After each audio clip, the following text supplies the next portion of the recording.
the most peaceful Christmas town in the world. There were places in the world where Christmas stormed in with bright lights, hurried footsteps, and frantic shoppers collecting last-minute gifts. But the town of Winter Hollow was nothing like that. Winter Hollow was quieter than a sigh, softer than falling snow, slower than a forgotten melody played from an old music box. Most people didn't know the town existed. Some maps showed it, some didn't, and even the more reliable ones seemed to misplace it, depending on the day.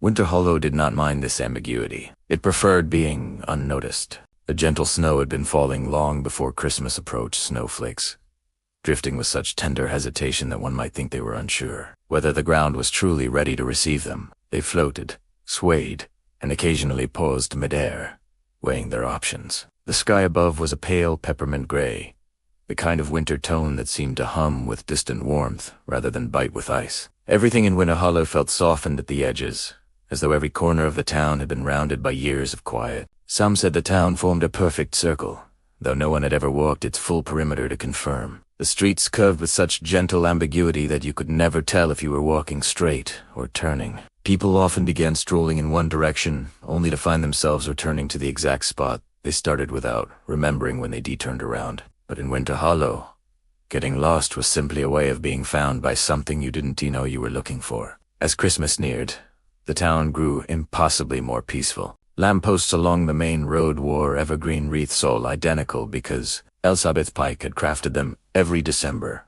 for 47 years. She once claimed she had tried making a wreath with a new ribbon, but the town didn't accept it. She offered no further explanation. In Winter Hollow, things liked to remain as they always were. On December 23rd, something mildly unusual happened, unusual for Winter Hollow at least. A travela arrived. Winter Hollow didn't get travelers. Not really. Occasionally a lost hiker wandered through, but the town gently nudged them back onto their intended path. Signs were not misleading. They simply pointed toward destinations people believed they were going. But this Travala walked into Winter Hollow with the quiet certainty of someone who had already been expected. Their name was Rohan Hale.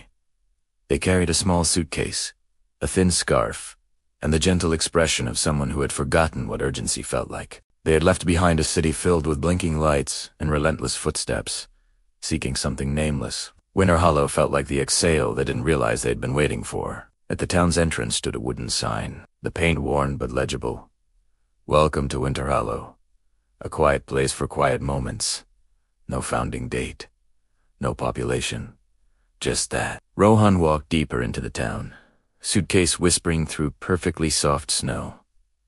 Houses passed by slowly, as if watching Rohan's arrival. Every window held a candle, not a flickering one, but a steady flame that glowed as constant as memory. Even the lanterns hung from tree branches held unmoving flames. Rohan heard no echo of footsteps, no mutter of wind, no ringing bells, just a silence so full it felt like being wrapped in soundless warmth. When Rohan reached the town center, they found a simple, unchanging Christmas tree. A tall pine, old enough that its branches sagged, decorated every year with identical wooden stars, plain red ribbons, and silver bells that never rang. At the top was a carved wooden snowflake, leaning slightly left. Rohan stood before it, breathing in the kind of quiet that settles into your bones. Footsteps appeared behind them, soft, unhurried. A man approached wearing a drooping pom-pom hat and a thick wool coat. He smiled warmly. "New arrival?" he asked gently. Rowan nodded. "I'm Tom Yarrow," he said. "You'll be wanting a room at the inn. We don't get many visitors, but Candlewick always has a key ready." Rowan followed him down a street that looked identical to the others. It unmistakably felt like the right one. Snowflakes drifted in spirals, catching the lantern glow. Rowan felt as though they were stepping deeper into a dream knot, surreal in a confusing way, but dreamlike in its softness. The Candlewick Inn stood at the lane's end, its sign swinging despite the stillness of the air. The Candlewick Inn since, well, a long time ago. Inside, the inn exhaled warmth. The carpets were soft. The fire crackled without popping. A cat slept in a curled knot, its tail perfectly still. Maribel, the innkeeper, emerged from behind the counter. "Welcome," she said in a slow, syrupy tone. Our rooms are warm, our mornings gentle. Time moves as you need it to hear. Rowan signed the guest book, though the ink seemed to take its own leisurely path across the page. Holding a warm brass key, they ascended a staircase lined with lamps that cast no shadows. The room was simple: a patchwork quilt, a window overlooking the square, and a candle glowing steadily. Rowan set their suitcase down and sat on the bed.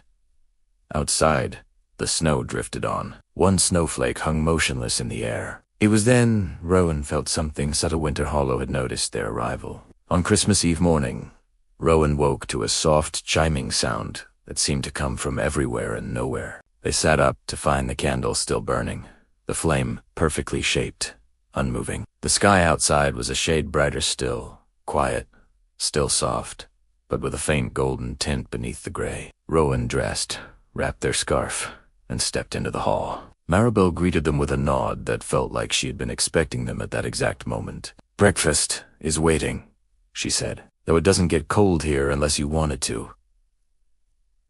Rowan found that statement strange, but not enough to question. Winter Hollow had its own logi, gentle, patient, unremarkably magical. Breakfast was a simple plate of warm bread, soft butter, and tea that tasted faintly of cinnamon. Rohan ate slowly, in harmony with the town's rhythm.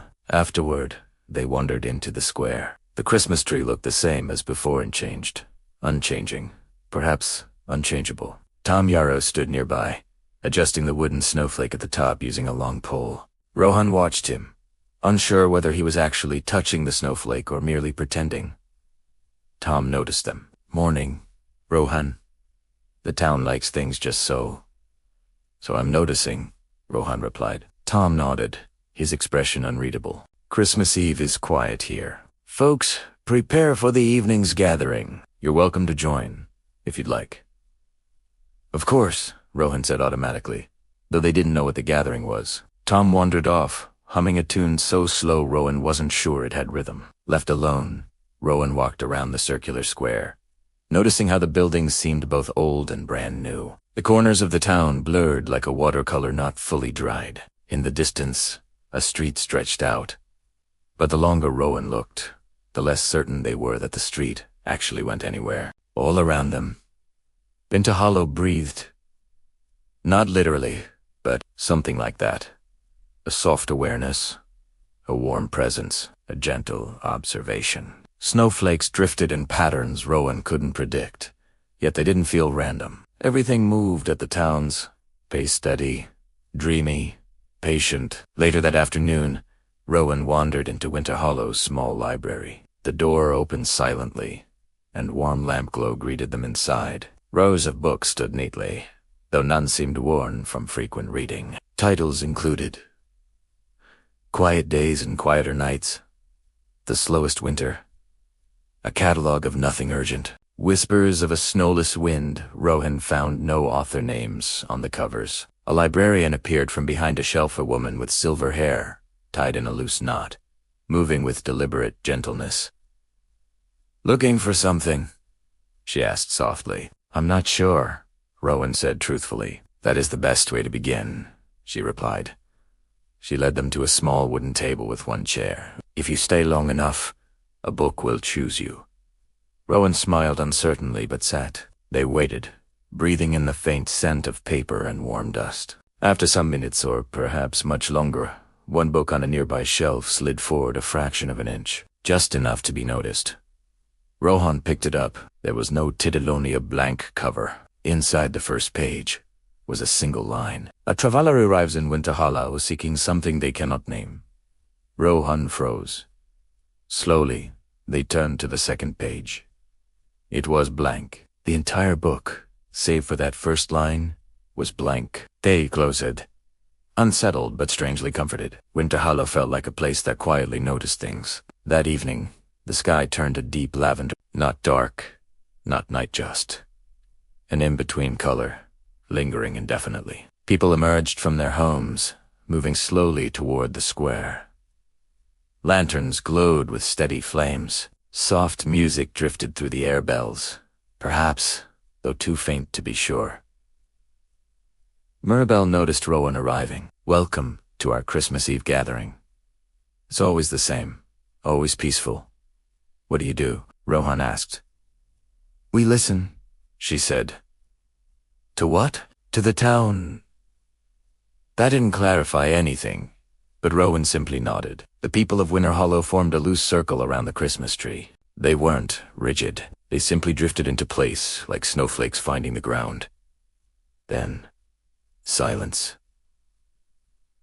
Not an empty silence, a listening silence. Rowan felt something stir, not a sound, not a voice, but a presence. Winter Hollow itself was speaking, though not with words. It was a feeling, a soft warmth behind the ribs, a gentle memory of something long forgotten, a feeling of belonging, of being seen without being singled out, of rest, of peace. Rowan's eyes softened.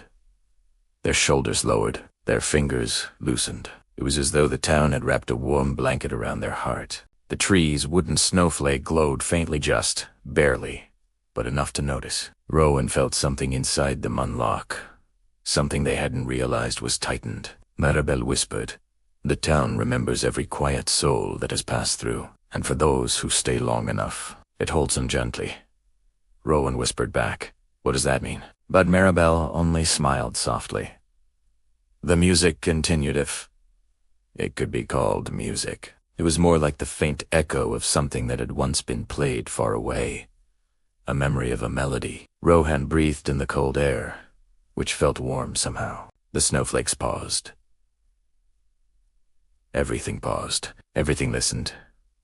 And Rowan felt, deeply, that Winter Hollow was alive. Christmas morning arrived slowly, as if stretching awake. The sky brightened by degrees.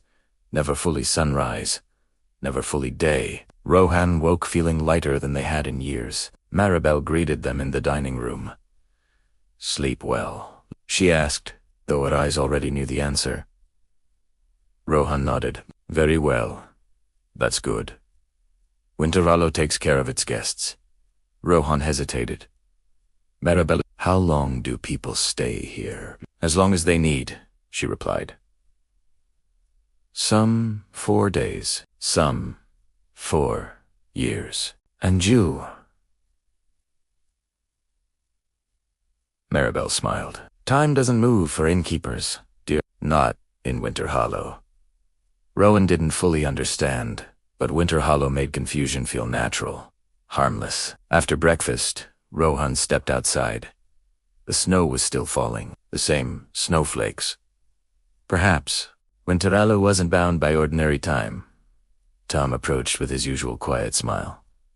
"Walk with me." Rohan nodded. They walked a path that curved gently, as all paths in Winter Hollow did. Houses blurred at the edges, appearing and disappearing like soft memories. "Why did the town let me in?" Rowan asked. It felt like the right question. Tom chuckled lightly. Winter Hollow doesn't choose who comes. It chooses who stays. Well, I stay. That's for the town to decide. And for you. They continued walking until they reached the edge of town. Beyond it lay a white field that extended into a soft haze. Rowan tried to focus on the horizon, but it refused to stay put. The more they looked, the more the landscape felt like a painted backdrop. "Can I leave?" Rowan asked. Tom nodded. "Of course. Winter Hollow doesn't trap souls. It holds them until they aren't tired anymore." "Am I tired?" "You were," Tom said. "Less so now." Rohan looked back at the town. "If I leave, will I find it again?" Tom paused, breathing out a soft cloud. "Only if Winter Hollow calls you. The town knows who needs it." A gentle sadness touched Rowan's heart, not a heavy sadness, but a nostalgic one, like remembering a place from childhood. They turned back toward the square. Winter Hollow hummed softly around them. That afternoon, Rowan stood again before the Christmas tree. The wooden ornaments, unchanged for decades, glowed softly under the steady candlelight surrounding the square. Rowan felt a quiet warmth beneath their ribs, as though something inside them had been gently stitched back together. As they watched, a single snowflake drifted down and landed on a ribbon. Unlike the others, it melted quickly, as though acknowledging Rowan's presence. Rowan exhaled. Winter Hollow exhaled with them. Tatang didn't he speak in words, but Rohan understood something unspoken, something woven between the snowflakes, the lanterns, and the softly bending streets. Winter Hollow existed for those who needed a place where time slowed down, a place where nothing rushed, a place where peace was not a luxury, but the natural rhythm of life. Rohan closed their eyes. For a moment and maybe longer they felt entirely still inside themselves. When they opened their eyes, they whispered, "Thank you." Not to anyone in particular, just to the town. That evening, Rohan returned to Candlewick. In their suitcase waited by the door. Tay rarely said with strange clarity that they could leave in the morning or they could stay another day, or many days. Winterhallow wasn't going anywhere. Maribel approached with a warm cup of tea. "Have you decided?" she asked softly. Rowan smiled faintly. "I think I have." Maribel returned the smile. "Then Winterhallow will know." She didn't ask what Rowan had decided. She didn't need to, because outside, the snowflakes drifted with new certainty. The candles glowed a little warmer. The town's quiet deepened with gentle contentment, and Rohan, standing at the window, looking out over the circle of Winter Hollow, felt something settle into place inside them. Peace. Not loud peace. Not forced peace. But soft, liminal, patient peace. The peace of a quiet town on Christmas night. The peace of a place that understood tired hearts. The peace of the most peaceful Christmas town in the world. And whether Rowan stayed for one more night, or 100, or a lifetime, Winter Hollow held them gently, just as it had held everyone who ever needed its slow, quiet magic. And the snow kept falling. Softly, endlessly, perfectly, unhurried. Forever.